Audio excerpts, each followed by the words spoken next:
Welcome to this journey through one of the most disturbing cases recorded in the history of Georgia. Before we begin, I invite you to leave in the comments where you're watching from and the exact time you're listening to this narration. We're interested in knowing which places and what times of day or night these documented stories reach. The year was 1850, and the prosperous town of Savannah, Georgia, stood as a testament to the wealth that flowed through its port. Cotton and tobacco exports had made fortunes for many, but perhaps none as mysteriously as for Edmund Blackwood, whose name appears in shipping ledgers with suspicious frequency, yet whose personal history remains remarkably sparse in official records.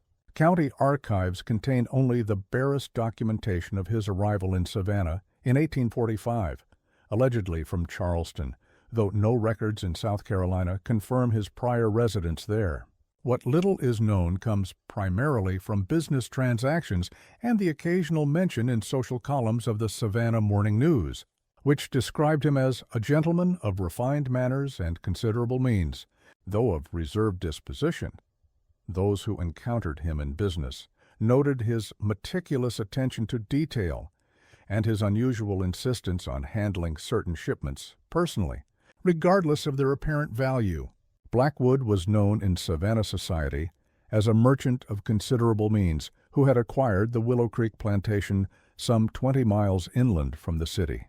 The purchase, recorded in courthouse documents dated February 1846, was completed with unusual haste and for a sum that local landowners considered excessive given the property's modest productivity in previous years. What made Willow Creek distinctive was not its size. At 300 acres, it was modest compared to neighboring estates, but rather the pristine white church that stood at its center, visible from the main road that connected Savannah to the Western Territories. According to county records, Blackwood commissioned the construction of Grace Chapel in 1847, allegedly to honor his deceased wife, Eleanor. No documentation exists confirming Eleanor Blackwood's death or even her existence, though Blackwood wore a mourning band for precisely 1 year following his arrival in Georgia. The chapel's construction proceeded with remarkable speed, completed in just 7 months when similar structures typically required a year or more. Local craftsmen contracted for the work later remarked on Blackwood's insistence on overseeing certain aspects of the foundation himself, dismissing workers for days at a time during crucial phases of construction. The chapel's registry recorded regular Sunday services attended by neighboring plantation owners and their families. Reverend Thomas Harrington, brought from Charleston specifically to minister at Grace Chapel, was noted for his eloquent sermons on obedience and divine hierarchy. The selection of Harrington itself presents an historical curiosity. His previous position had been at a small parish in Charleston where he was known for his moderate views on reform. Yet at Grace Chapel, his recorded sermons took a decidedly more conservative tone, emphasizing passages related to servitude and submission to earthly masters. What draws our attention to this seemingly unremarkable story is a notation found in the margin of Savannah Port Authority records from 1848 to 1851. The notation, written in a different hand than the main entries, simply states, "Blackwood cargo, count discrepancy." This single line, easily overlooked, would eventually unravel a horror that the polite society of antebellum Georgia had either willfully ignored or been blind to entirely. The port records show that Blackwood received regular shipments classified as agricultural, implements, and household goods, yet the volume and frequency of these shipments far exceeded what would be expected for a plantation of Willow Creek's size. More telling are the customs documents indicating that many of these shipments arrived at night and were transported immediately inland rather than being held in warehouses like most incoming cargo. In March of 1851, during an unseasonably heavy rainfall that caused widespread flooding throughout the coastal region, a section of the main road near Willow Creek collapsed, revealing what appeared to be a man-made tunnel. The county sheriff, Josiah Miller, was summoned to investigate. His official report, preserved in county archives, describes a passage of considerable engineering supported by timber and brick extending in the direction of Willow Creek Plantation. The tunnel's construction suggested professional engineering knowledge, with proper drainage systems and air shafts disguised as tree stumps at regular intervals.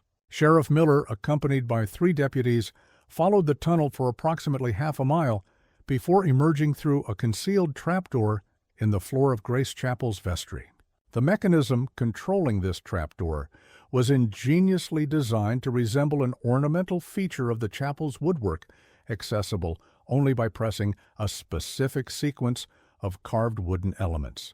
What they discovered next was documented only in a sealed addendum to the report, one that remained classified until 1962, when a courthouse renovation uncovered it among misplaced files.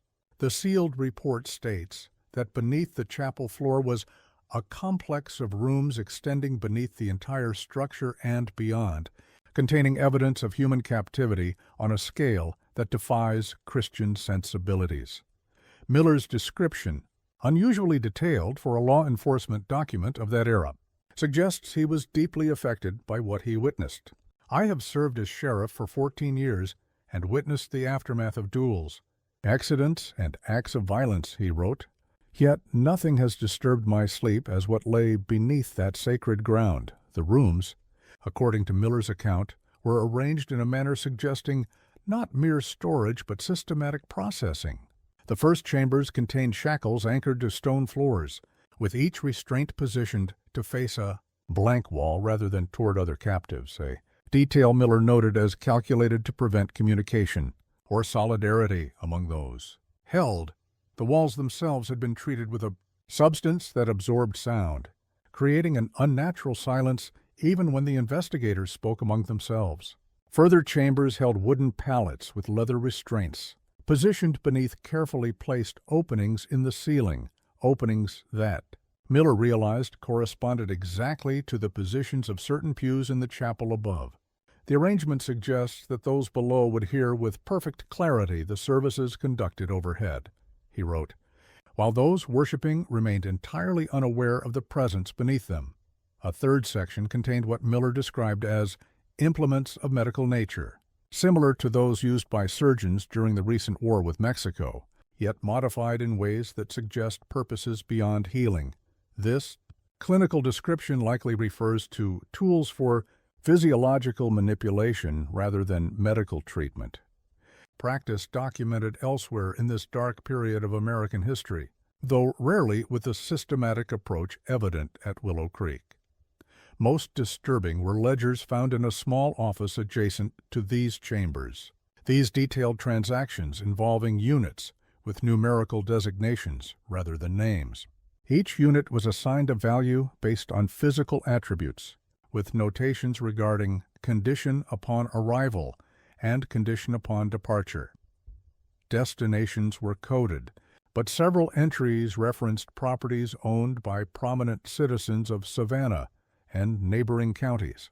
The ledgers contained entries spanning 3 years, suggesting that hundreds of individuals had passed through the underground facility during its operation. When Sheriff Miller returned to town to organize a more thorough investigation, he found a message waiting at his office. The governor himself had requested all materials related to the Willow Creek incident be forwarded to the state capitol immediately. 3 days later, the tunnel entrance collapsed completely during another rainstorm, and within a week, a fire of unknown origin destroyed Grace Chapel entirely.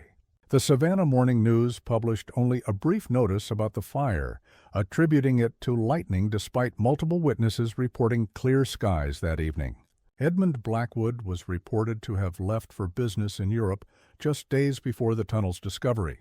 Passenger manifests from the Savannah port confirm a man matching his description boarded a vessel bound for Liverpool. No record exists of his return. His property was placed under the management of a law firm whose principal partner was the brother-in-law of a state senator, and within months, all visible traces of Blackwood's presence in Georgia had been systematically removed from public records. What makes this case particularly disturbing is not merely the evidence of human trafficking, a horrific but sadly not uncommon practice in that era, but rather the methodical, almost industrial nature of the operation, conducted literally beneath a place of worship. The symbolism could not be more stark. Above, the performance of piety. Below, the brutal commerce in human lives. This physical arrangement serves as a powerful metaphor for the moral compartmentalization that allowed the antebellum South to maintain its self-image of Christian civilization while engaging in profound inhumanity. In the years following, Willow Creek Plantation was divided and sold to various buyers. The site where Grace Chapel once stood remained vacant, with local accounts suggesting that crops planted there failed consistently, regardless of the season or care provided. Agricultural records from neighboring plantations show normal yields during the same periods, suggesting that whatever affected the chapel grounds was localized rather than environmental. Some attributed this to soil contamination from the chapel fire. Others, particularly among the enslaved population, spoke in hushed tones of the land itself rejecting what had taken place there. Reverend Harrington, the chapel's minister, reportedly suffered a breakdown following the incident. He was committed to an asylum in Augusta, where he died in 1853. Asylum records note that he was prone to repeating the phrase, "The prayers above could not drown out the sounds from below." The asylum director attributed this to religious mania, a common diagnosis of the time. However, detailed medical notes indicate that Harrington exhibited physical symptoms consistent with extreme sleep deprivation, refusing to close his eyes for more than minutes at a time out of fear of what he would see in dreams. Harrington's personal Bible, preserved by the asylum chaplain, contains numerous underlined passages and marginal notes that suggest profound spiritual conflict.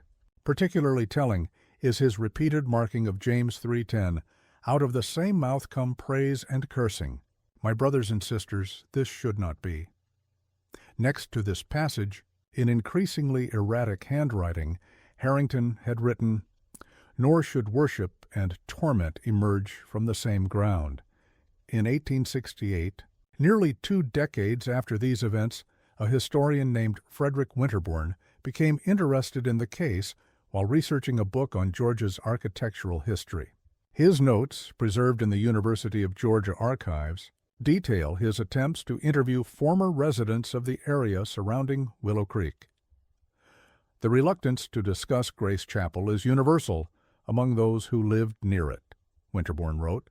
When pressed, they speak not of the scandal that was briefly reported in the papers, but rather of experiences more personal and disturbing. Several mentioned hearing singing emanating from the chapel on nights when no services were scheduled.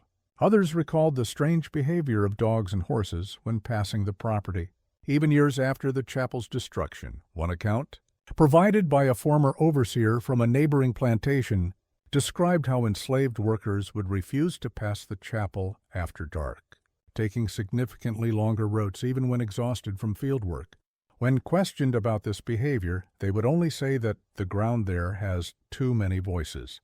The overseer, a man not known for sympathy toward those he supervised, admitted to Winterbourne that he himself had begun to avoid the area after experiencing an overwhelming sensation of being watched from below while riding past the chapel at dusk. Winterbourne's most significant contribution to the historical record came from his discovery of a journal belonging to Sarah Harrington, the Reverend's wife. The journal, found among items donated to a Charleston church after her death, contains entries spanning the years of her husband's tenure at Grace Chapel. The preservation of this document seems almost miraculous, given the apparent efforts to expunge records related to Blackwood's operation, suggesting that those involved in the cover-up either didn't know of its existence or considered the observations of a minister's wife too inconsequential to warrant concern. The early entries describe typical concerns of a minister's wife: preparation for services, visits to parishioners, and management of the small cottage provided for them on the plantation grounds. Sarah notes with some pride her husband's growing congregation and the respect accorded to him by the wealthy families who attended Sunday services. She mentions Blackwood only occasionally, describing him as our benefactor and noting his particular interest in ensuring the chapel's acoustics allow every word of Scripture to be heard clearly throughout the building. Beginning. In late 1849, however, the tone changes markedly. Thomas returned from evening prayers deeply disturbed again, she wrote in November 1849. He will not speak of what troubles him, saying only that Mr. Blackwood required his presence in the chapel after dark to bless certain transactions of a business nature, when I suggested that commerce should perhaps remain separate from sacred spaces. Thomas became quite agitated and insisted that I never express such thoughts to others. Subsequent entries document a pattern of nocturnal summons, with Thomas returning from these late meetings increasingly withdrawn and troubled. He no longer sleeps through the night, Sarah wrote in December.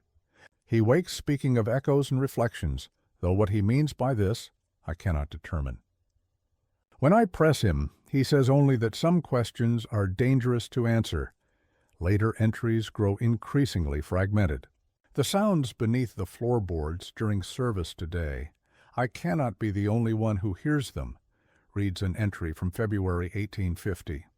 Thomas says it is merely the settling of the new construction, but buildings do not settle with such rhythmic regularity, nor do they make sounds so similar to muffled human distress. This observation is particularly significant as it suggests that whatever activities took place in Blackwood's underground, chambers sometimes occurred simultaneously with worship services, creating an auditory juxtaposition that would later feature prominently in Reverend Harrington's asylum ravings. By summer of that year, Sarah's entries suggest she had begun to investigate on her own. I followed Thomas last night after he believed me asleep, she wrote in July 1850. He went to the chapel, but did not enter through the main doors. Instead, he disappeared around the western side, where the foundation extends into the small hillock. There must be another entrance. This reference to a side entrance corresponds with architectural anomalies noted in Sheriff Miller's report, which identified a narrow passage connecting the underground chambers to a small outbuilding disguised as a tool shed. Sarah's final entry, dated September 7, 1850, simply states, "I have seen. God forgive us all." The brevity and finality of this statement, followed by complete silence in the journal's remaining pages, speaks volumes about whatever she witnessed that night. Sarah Harrington died 3 weeks later of what was officially recorded as brain fever, a common diagnosis for women in that era, who exhibited signs of severe mental distress. The physician's notes, however, mention self-inflicted abrasions to the hands, as if the patient had attempted to cleanse them beyond all reason or endurance. Winterbourne's research came to an abrupt end in March of 1869 when he drowned in a boating accident on the Savannah River. His notes suggest he had been attempting to trace the underwater portion of the tunnel system that had allegedly extended from Willow Creek to the river, potentially providing a direct route to the port for Blackwood's illicit cargo.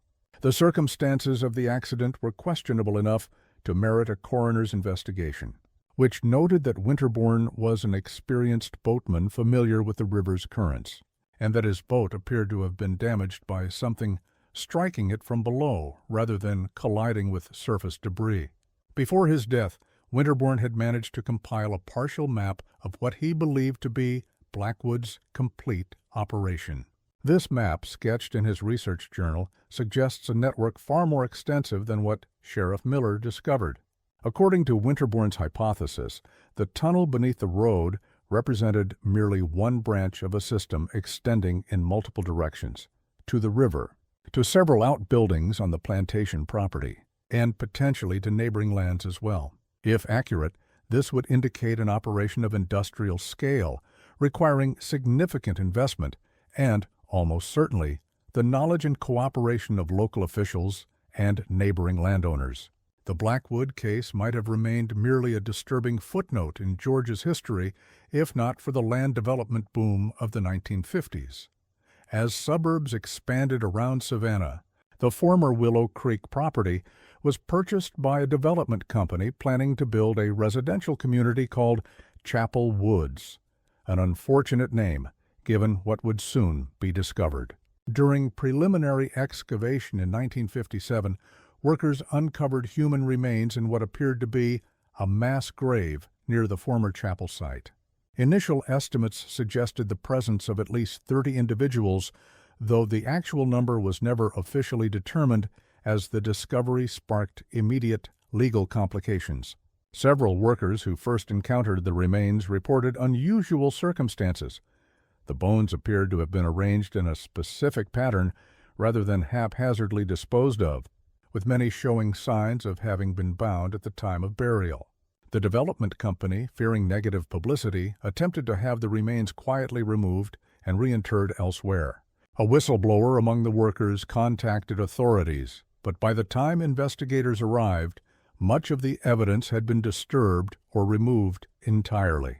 The company maintained that the site was merely an unmarked cemetery, common in rural areas, and likely contained the remains of enslaved individuals who had worked the plantation, a technically plausible explanation that conveniently avoided any connection to Blackwood's underground activities. What little forensic examination was conducted revealed that the remains dated from the mid-19th century and showed signs consistent with forced captivity.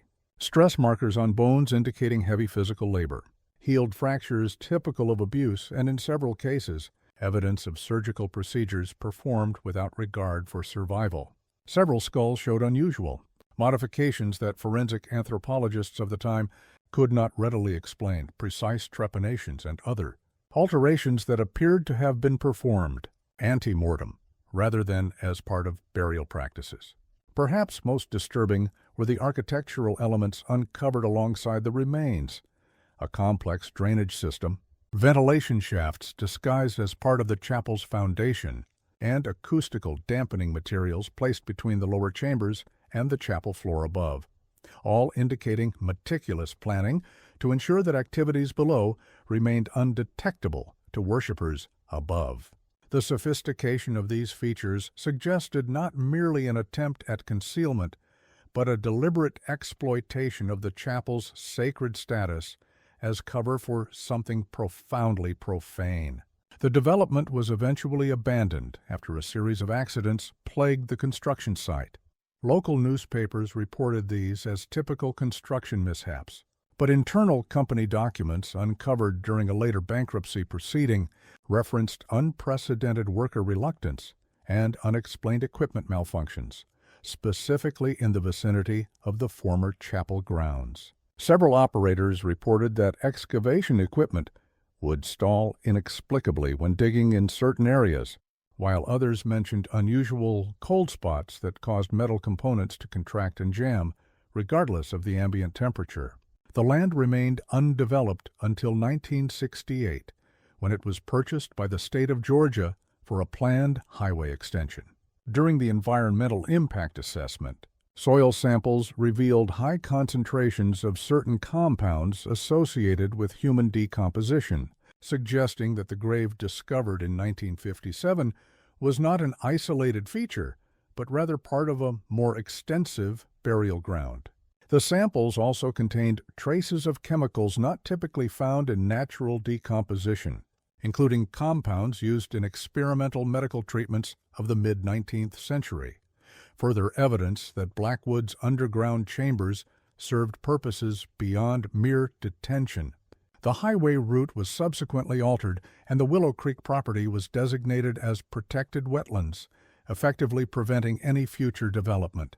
Whether this designation was based purely on environmental considerations or influenced by the property's grim history remains subject to speculation.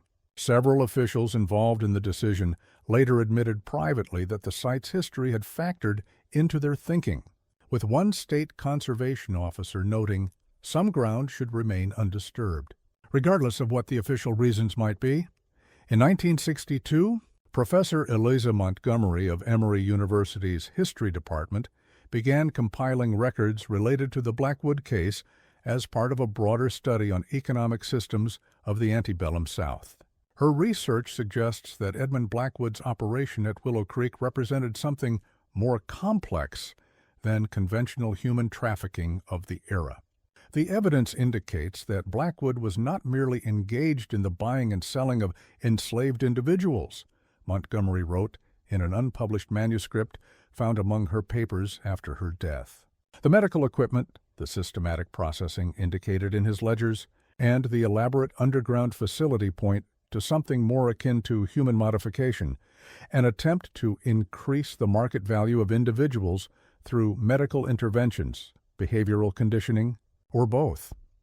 Montgomery's analysis of the fragmentary ledgers recovered from the site revealed a sophisticated classification system far beyond the crude categories typically used in slave markets. Blackwood categorized individuals according to numerous physical and psychological attributes, with special attention to what he termed resilience, factors, and conditioning, potential, notations regarding market enhancement through various procedures suggest interventions designed to increase monetary value rather than address medical needs. Most disturbing was Montgomery's discovery of correspondence between Blackwood and several prominent physicians of the era, discussing what they euphemistically called the advancement of human capital through controlled adaptation. These letters, found in private collections rather than institutional archives, reveal a network of like-minded individuals who viewed enslaved people as subjects for experimentation rather than as human beings, a perspective that was extreme, even by the already inhumane standards of the time. Montgomery's research was never published. Her academic career ended abruptly when she suffered a severe nervous breakdown in 1966. According to colleagues, she had become increasingly paranoid, claiming that she was being followed and that certain documents related to her research had been removed from her office without explanation. Given the pattern of evidence suppression surrounding the Blackwood case, these claims perhaps deserve more credence than they received at the time. She spent her remaining years in a private care facility in Atlanta, refusing to discuss her research even with close associates. Her notes on the Blackwood case were found sealed in a wall, safe in her home after her death, along with a letter instructing that they be destroyed unread. This request was clearly not honored, though the university archives that now house her papers restrict access to qualified researchers only. Those who have been granted access report that certain key documents referenced in Montgomery's notes are mysteriously absent from the collection, suggesting that her concerns about information being removed were not entirely unfounded. In 1968, during a period when interest in paranormal phenomena was at its height, the former Willow Creek property attracted attention from a group calling themselves the Georgia Metaphysical Research Society. They conducted what they termed a scientific investigation of the site, using equipment designed to detect temperature variations, electromagnetic fields, and audio anomalies. Their findings, self-published in a limited circulation monograph, claim to have recorded voices speaking in multiple languages near the former chapel site, as well as dramatic temperature drops and unexplained equipment failures. While such claims must be viewed skeptically, it is worth noting that several members of the group abandoned their investigation before its completion, citing personal distress and ethical concerns about disturbing the site further. One investigator, Dr. Martin Hollis, a psychology professor who had initially joined the group out of skeptical curiosity, later wrote, "Whatever exists at Willow Creek, it is not supernatural in origin, but rather an imprint of profound human suffering, a psychological residue that affects those who encounter it in ways that mimic traditional notions of haunting, but are in fact responses to subconscious recognition of the atrocities that occurred there." This perspective, while still speculative, offers a rational framework for understanding the consistent pattern of discomfort and unease reported by those who visit the site. What gives this otherwise typical ghost hunting expedition historical significance is that one member, amateur photographer Raymond Carter, documented the remains of structures that heavy rainfall had exposed. His photographs, now held in the Georgia State Archives, show what appear to be brick-lined tunnels and chamber fragments approximately 15 feet below the current ground level. These structures had apparently shifted over time due to soil erosion, bringing them closer to the surface than their original construction. Archaeological experts who later reviewed these images confirmed that the construction techniques were consistent with mid-19th century practices and that the structures appeared to have been deliberately concealed rather than abandoned. The brickwork showed signs of having been manufactured locally, with distinctive clay composition matching that used in other Savannah structures of the period, while the mortar contained additives specifically designed to prevent sound transmission, an unusual feature that aligns with Sheriff Miller's observations about the unnatural acoustics of the underground chambers. Perhaps the most compelling piece of evidence regarding the true nature of Blackwood's operation came to light in 1969, when the descendants of Sheriff Josiah Miller donated his personal effects to the Georgia Historical Society. Among these items was a sealed envelope containing what appeared to be pages torn from one of Blackwood's ledgers, pages not included in the official report that Miller had been ordered to surrender. The sheriff had apparently removed these pages before complying with the governor's order, recognizing their significance and perhaps anticipating the subsequent cover-up. These pages detailed what Blackwood termed conditioning protocols for various categories of units. The language is clinical and detached, describing methods of breaking resistance through isolation, sensory manipulation, and psychological tactics that would not leave physical evidence of mistreatment. Particularly disturbing are references to using the sounds of worship services above, hymns, prayers, and sermons, as part of this conditioning process. Subject responsiveness increases when processing is accompanied by the sound of hymns, one notation reads. The contradiction between the message of divine mercy above and their experience below produces a cognitive fracture that accelerates compliance. This calculated exploitation of religious sentiment for psychological manipulation represents a particularly disturbing aspect of Blackwood's operation, suggesting not merely opportunistic use of the chapel as cover, but a deliberate weaponization of faith against the very people the Christian message should have protected. Another entry suggests that Blackwood viewed his operation as more than a business. We are not merely trading in flesh, but in souls. The body is a vessel that can be emptied and refilled with whatever we choose to pour into it. This is not commerce. It is transformation. This philosophical justification for atrocity bears uncomfortable resemblance to certain scientific rationalizations for unethical human experimentation throughout history, positioning Blackwood as not merely a particularly cruel participant in an already cruel system, but as someone who viewed himself as an innovator, pushing beyond conventional boundaries. The ledger pages also contain references to collaborators identified only by initials, suggesting that Blackwood's operation involved multiple individuals with specialized roles. Entries mention Dr. H providing technical guidance, while JS is credited with procurement and RT with placement. These cryptic references have never been definitively connected to historical individuals, though some researchers have proposed potential identifications based on prominent figures known to have associated with Blackwood during his time in Georgia. The historical record regarding Edmund Blackwood's fate remains incomplete. No death certificate exists under that name in American or British records. However, a Liverpool police report from 1854 mentions the discovery of a man's body in a rooming house near the docks, carrying papers identifying him as Edward Black. The report notes that the man had apparently died by suicide, leaving behind a journal written in code.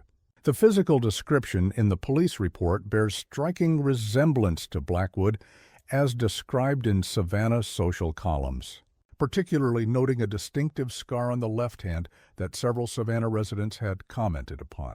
This journal was reportedly sent to British intelligence officials due to initial concerns that it might contain information relevant to the Crimean War, then in its early stages. The journal itself has never been located in any public archive, suggesting it was either destroyed, remains classified, or was determined to be of no official interest. Given the pattern of document disappearance surrounding the Blackwood case, its absence is not surprising, though it represents a significant loss to historical understanding of both the man and his operation. In 1965, during the peak of the Civil Rights Movement, Reverend James Baldwin, no relation to the author, led an effort to properly memorialize those who had suffered and died at Willow Creek. Baldwin, whose great-grandfather had allegedly been among those who passed through Blackwood's underground chambers, organized a prayer service at the site attended by over 200 people from surrounding communities. During this service, Baldwin spoke of the need to acknowledge, rather than bury, painful history. What happened beneath that chapel was a perversion of faith used to mask profound evil, he told the gathering. We must bring it into the light, not to dwell in horror, but to ensure such darkness never again finds sanctuary in places that should offer grace. His words capture the essential horror of the Blackwood case, not merely the physical suffering inflicted, but the calculated misuse of sacred space and religious sentiment to facilitate and conceal atrocity. Following the service, Baldwin established a small foundation dedicated to researching similar historical cases where religious institutions were used to conceal or justify atrocities. His work was instrumental in preserving what documentation exists regarding the Willow Creek case and in encouraging academic study of what he termed infrastructures of oppression in the antebellum South. The Foundation's archives, maintained at Morehouse College, represent one of the few collections where information about Blackwood has been systematically preserved rather than dispersed or destroyed. In 1968, shortly before his death from heart failure, Baldwin gave an interview to a graduate student in which he shared a family oral history regarding Willow Creek. According to this account, those who survived Blackwood's underground chambers spoke of hearing the congregation singing above them while they suffered. Below, a detail that corresponds with both the architectural evidence of acoustic design and Blackwood's notes on using religious services as part of his conditioning process. My great-grandfather told his son, who told my father, who told me, that the most haunting part wasn't the pain or the fear, Baldwin said. It was hearing those hymns about mercy and salvation filtering down through the floorboards while being treated as less than human.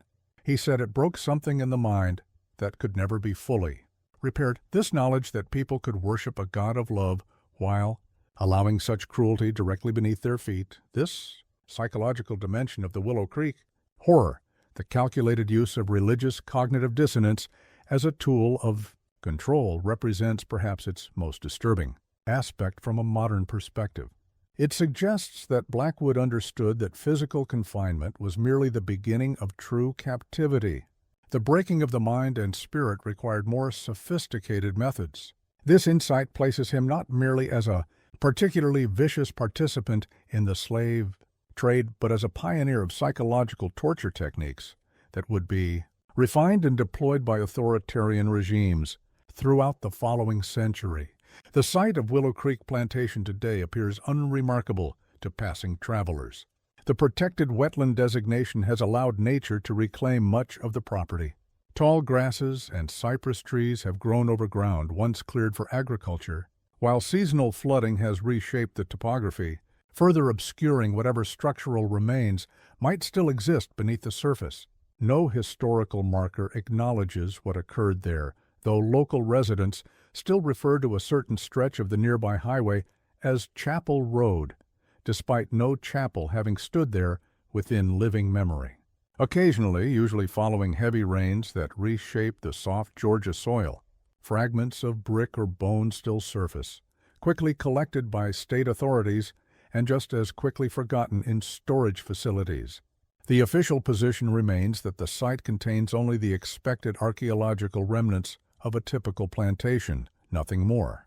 Local historians who have attempted to catalog these findings report consistent difficulty in gaining access to recovered materials, citing bureaucratic obstacles that seem specifically designed to discourage research related to Willow Creek. But those who have studied the Blackwood case in detail note a curious pattern. Documentation related to it has a tendency to become misplaced, damaged, or reclassified. Researchers report unusual difficulty in accessing certain archives. Personal accounts that once existed in university collections can no longer be located. Even digital records created in recent decades experience anomalous corruption or deletion. While individual instances might be attributed to normal archival mishaps, the consistent pattern surrounding this specific case suggests something more deliberate. This pattern of disappearing evidence has led some historians to suggest that the full extent of Blackwood's operation may have implicated families whose descendants continue to hold positions of influence in Georgia. Others point to a more general reluctance to confront the most disturbing aspects of the region's history. Whatever the explanation, the result is the same: a systematic erasure that makes comprehensive understanding of the case increasingly difficult with each passing year. Professor Montgomery, before her breakdown, wrote in her private notes, "The horror of Willow Creek lies, not in its uniqueness, but in its embodiment of systems that existed throughout the South, the physical infrastructure of oppression built literally beneath the infrastructure of society's most sacred institutions. Blackwood's innovation was merely in making explicit what was implicit elsewhere." This perspective places the case within a broader historical context while acknowledging its particular extremity, a manifestation of larger societal forces rather than merely the actions of one disturbed individual. Whatever the full truth of what occurred at Willow Creek Plantation, it stands as a stark reminder that the most profound evils often take place not in darkness, but beneath a veneer of normalcy and even virtue. Edmund Blackwood created a place where prayers and hymns provided auditory cover for unconscionable acts, a physical manifestation of society's capacity for compartmentalization and moral blindness. The architectural arrangement of Grace Chapel, pious worship above, systematic cruelty below, serves as a powerful metaphor for the moral contradiction at the heart of antebellum Southern society. The careful acoustic engineering that allowed hymns to filter down while preventing sounds of suffering from rising up represents an intentional one-way transmission of faith, its comforts and promises, accessible to those above while denied to those below, even as they could hear every word of Scripture being proclaimed but not applied to their condition. Perhaps the most unsettling aspect of the Willow Creek case is how easily it was erased from public memory.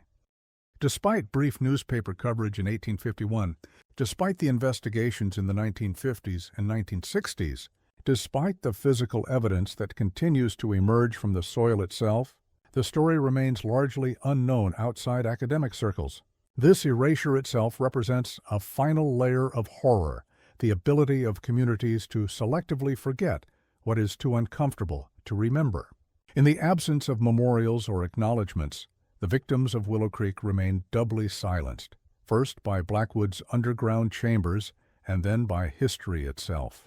This pattern of institutional forgetting echoes the very dynamics that allowed Blackwood's operation to exist in the first place, a collective willingness to look away from what happens beneath the surface of society. Local folklore has partially preserved what official history has attempted to erase. Residents of counties surrounding the former Willow Creek property still tell stories of the singing ground, where voices can supposedly be heard rising from empty air on certain nights. While such accounts are easy to dismiss as superstition, they contain kernels of historical truth, memories of actual events transformed into ghost stories when no other framework for their preservation existed. In recent years, a small but dedicated group of historians and archaeologists has advocated for a proper investigation of the site using modern techniques such as ground-penetrating radar and advanced forensic analysis. These efforts have met with consistent administrative obstacles, from denied permits to withdrawn funding, further reinforcing the perception that powerful interests continue to prefer that the full extent of Blackwood's operation remain buried both literally and figuratively. And so we end where we began, with a pristine white chapel standing in the Georgia countryside, a structure designed to be seen, to signal virtue and faith to all who passed by. Yet its true purpose was found not in what rose toward heaven, but in what was hidden beneath the earth. As Reverend Harrington reportedly whispered in his asylum delirium, the prayers above could not drown out the sounds from below. For those who study such cases, the question remains, how many other structures, physical or social, serve similar dual purposes even today? What prayers and platitudes still mask suffering? What institutions still stand as facades concealing darker realities? These questions, perhaps, are why the Willow Creek case continues to disturb those who encounter it, not as a relic of a distant past, but as a mirror reflecting uncomfortable possibilities about our present. The land where Grace Chapel once stood remains undeveloped to this day. Local residents avoid it, especially after dark. They speak of unusual sounds, not screams or moans as one might expect from conventional ghost stories, but rather the soft, distant sound of hymns rising from empty air, as if the earth itself remembers what took place and continues to echo with the cruel irony of worship songs used to mask atrocity. Whether one believes in such phenomena or not, the psychological truth they represent remains potent. Some horrors echo through time, not because they are supernatural, but because they reveal something fundamental about human capacity for both cruelty and denial, a capacity that transcends any particular historical moment. As you listen to this account, perhaps from the comfort of your home, consider the structures that surround you now. Consider what they proclaim to be and what they might conceal. For the true lesson of Willow Creek is not that monsters once walked among us in the form of men like Edmund Blackwood, but that societies create spaces, physical and psychological, where monstrous acts can be hidden in plain sight. In 2003, a limited archaeological survey was finally permitted at the Willow Creek site, though with significant restrictions on scope and methods. The team, led by Dr. Eleanor Washington of Howard University, was allowed only 3 days of fieldwork and prohibited from excavating beyond certain depths or in specific areas of particular interest. Despite these limitations, their findings provided additional confirmation of the site's dark history. Ground-penetrating radar identified extensive subterranean structures consistent with the tunnel system described in historical accounts. Soil analysis revealed chemical compounds associated with both human decomposition and 19th-century medical practices. Perhaps most significantly, the team discovered fragments of a specialized acoustic tiling material in soil layers dating to the 1840s, a sophisticated technology not commonly used in America until decades later, suggesting that Blackwood had imported advanced European building techniques specifically to create his sound-isolated chambers. Even with the limited scope of our investigation, we found sufficient evidence to confirm that the underground complex at Willow Creek was both real and unusually sophisticated, Dr. Washington wrote in her report. The technical knowledge and resources required for its construction indicate not merely opportunistic cruelty, but deliberate, premeditated design. The report was submitted to the Georgia State Historical Commission, but was never officially published or acknowledged, though unauthorized copies have circulated among academic researchers. One particularly disturbing discovery was a small metal object initially identified as a button or clothing fastener. Upon closer examination, it proved to be a custom-made device whose purpose was not immediately apparent. When shown to a medical historian, the object was identified as similar to devices used in early experiments with electrical stimulation, suggesting that Blackwood's conditioning methods may have incorporated primitive but painful electrical techniques decades before such applications became more widely known in institutional settings. In 2008, historian Dr. Marcus Jenkins published The Architecture of Atrocity, Sacred Spaces, and Profane Purposes in the Antebellum South, which included a detailed chapter on Grace Chapel. His research, drawing on previously unpublished private correspondence between Blackwood and several prominent citizens, suggested that the underground complex served not only as a processing center for human trafficking, but also as a venue for demonstrations of Blackwood's conditioning methods to potential investors and buyers. The evidence indicates that Blackwood was not merely a merchant, but a kind of perverse innovator, Jenkins wrote. He appears to have been developing and refining techniques for breaking human will and resistance that he marketed as adding value to the individuals he sold. The chapel provided both practical cover and symbolic authority for these activities, allowing them to be conducted with minimal scrutiny from local authorities who might otherwise have objected, not to the practice of slavery itself, which was of course legal, but to the extreme methods Blackwood employed. Jenkins's book received little attention outside academic circles, and he reported difficulty securing research funding for follow-up work. His university declined to sponsor a more comprehensive archaeological survey he had proposed, citing sensitivity concerns and potential community disruption. Several colleagues privately suggested that pressure from certain donors influenced this decision, though such claims remain difficult to substantiate. The merchant who hid his slaves beneath a Macabre plantation church did not act in isolation. He operated within systems that allowed his actions to remain hidden, within a community willing to look away, within a moral framework flexible enough to accommodate profound contradictions. And perhaps that, ultimately, is the most disturbing aspect of this historical case. Not what it reveals about one man's capacity for evil, but what it suggests about our collective capacity for blindness.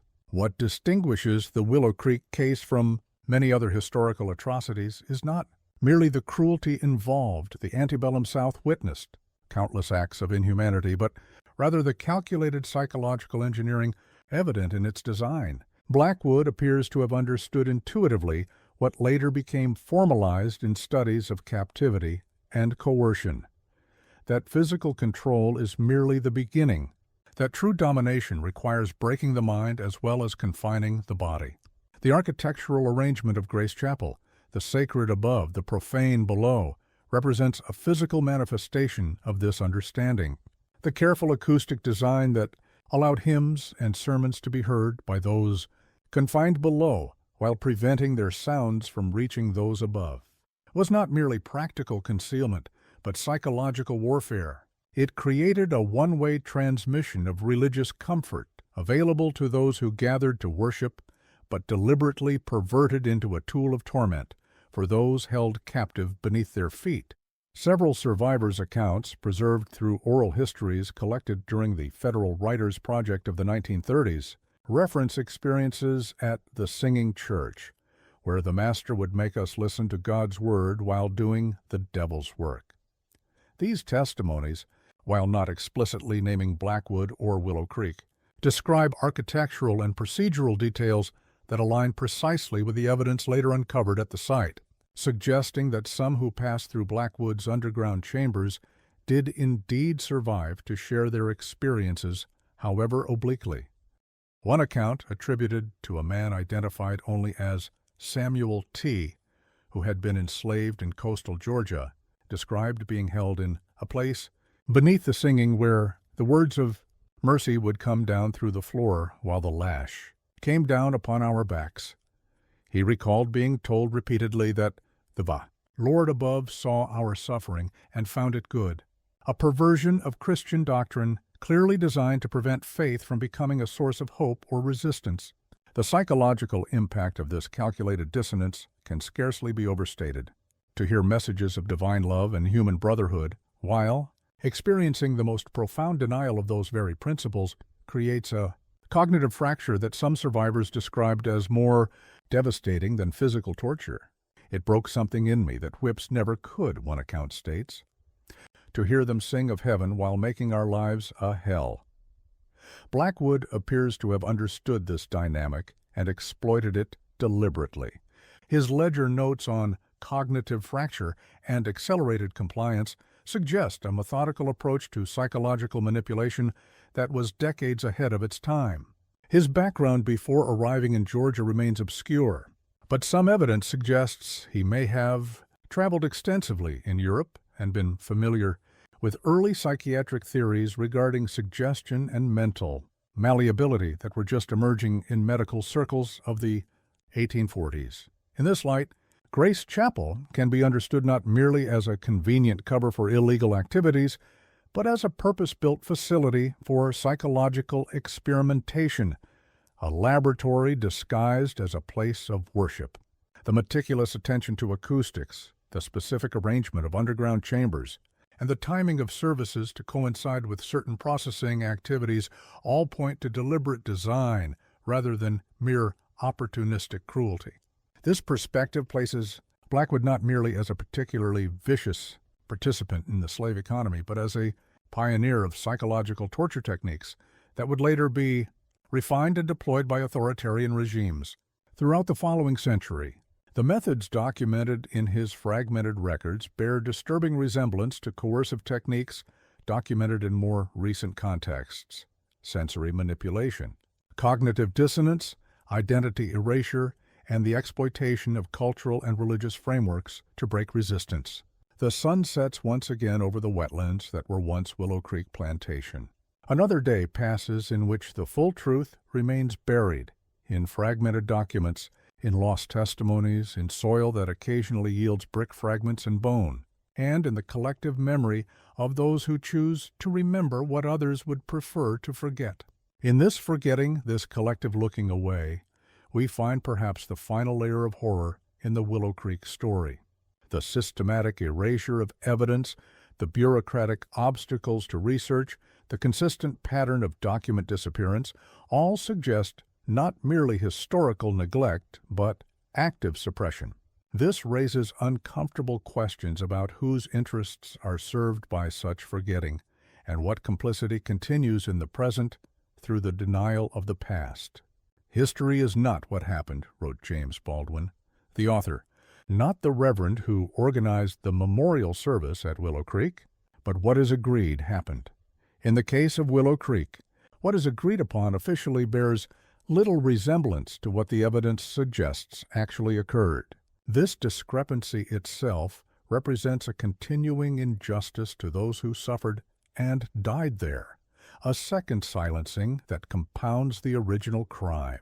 For the living, the lesson of Willow Creek lies not in dwelling on horror for its own sake, but in recognizing the mechanisms that allowed such horror to exist.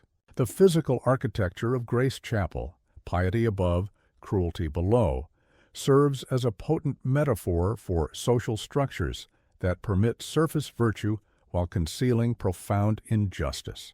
The careful engineering that prevented sounds from below reaching.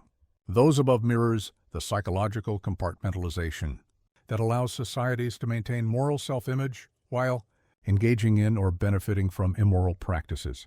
As you drive along the highway that now skirts the former Willow Creek property, nothing visible suggests the atrocities that occurred there.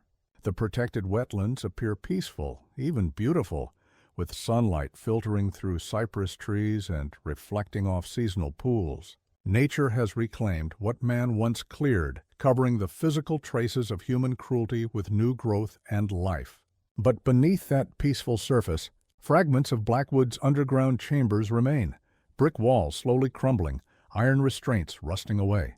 The physical infrastructure of atrocity returning gradually to the earth from which it was formed. And in archives, in family histories, in the collective memory of those who refuse to forget, the story persists despite all efforts to erase it. The final horror of Willow Creek is not that such places existed in the past, but that their echoes continue to shape our present. The mechanisms of compartmentalization, of moral blindness, of surface piety masking profound cruelty, these did not die with Edmund Blackwood or collapse with the burning of Grace Chapel. They persist in new forms, in new structures, both physical and social, wherever we create spaces that allow us to separate what we profess from what we practice. As night falls over the Georgia countryside, some local residents still claim to hear distant hymns rising from the empty air where Grace Chapel once stood. Not the voices of the dead, perhaps, but the echo of a historical truth that refuses to remain buried. Not a supernatural haunting, but the very natural persistence of memory in a landscape that has witnessed profound horror. The merchant who hid his slaves beneath a macabre plantation church has long since returned to dust, but the systems he exploited and the moral blindness he depended upon remain with us still. In this recognition lies both the deepest horror of the Willow Creek story and its most important lesson, that the most dangerous evils are not those that appear monstrous on the surface, but those that hide beneath a veneer of normalcy, respectability, even virtue. When you next enter a beautiful building, when you next admire an elegant structure, when you next find yourself in a space designed to elevate and inspire, perhaps pause to consider what might lie beneath, not literally in most cases, but figuratively. What contradictions exist between what a space proclaims and what it permits? What dissonance between what is visible and what remains hidden? What prayers above might be drowning out sounds from below? In that reflection, in that willingness to look beneath the surface, we honor the memory of those who suffered at Willow Creek and all similar places throughout history. We resist the forgetting that compounds historical injustice, and perhaps in some small way we guard against the creation of new spaces where cruelty can hide behind beautiful facades. The case of Edmund Blackwood and Grace Chapel stands not merely as a disturbing historical footnote, but as a warning that echoes across time. A reminder that the most dangerous evils are often those that present themselves as good, that the most effective concealment is often hiding in plain sight, and that the most profound moral failures are often not dramatic collapses, but small, daily acts of looking away. As this narrative concludes, we leave Willow Creek to its uneasy peace, its secrets partially revealed but many still buried, its lessons incompletely learned. The protected wetlands will continue to shield whatever remains from curious eyes. The bureaucratic barriers will continue to discourage thorough investigation, and the collective tendency toward comfortable forgetting will continue to erode what little public memory exists of what happened there. But for those who have heard this account, who have followed the fragmented evidence through its disturbing implications, a responsibility remains not merely to remember, but to recognize the patterns that allowed such horror to exist and to be vigilant against their reemergence in new forms. For the true legacy of Willow Creek is not merely historical horror, but contemporary warning, not merely a disturbing story, but a call to moral vigilance.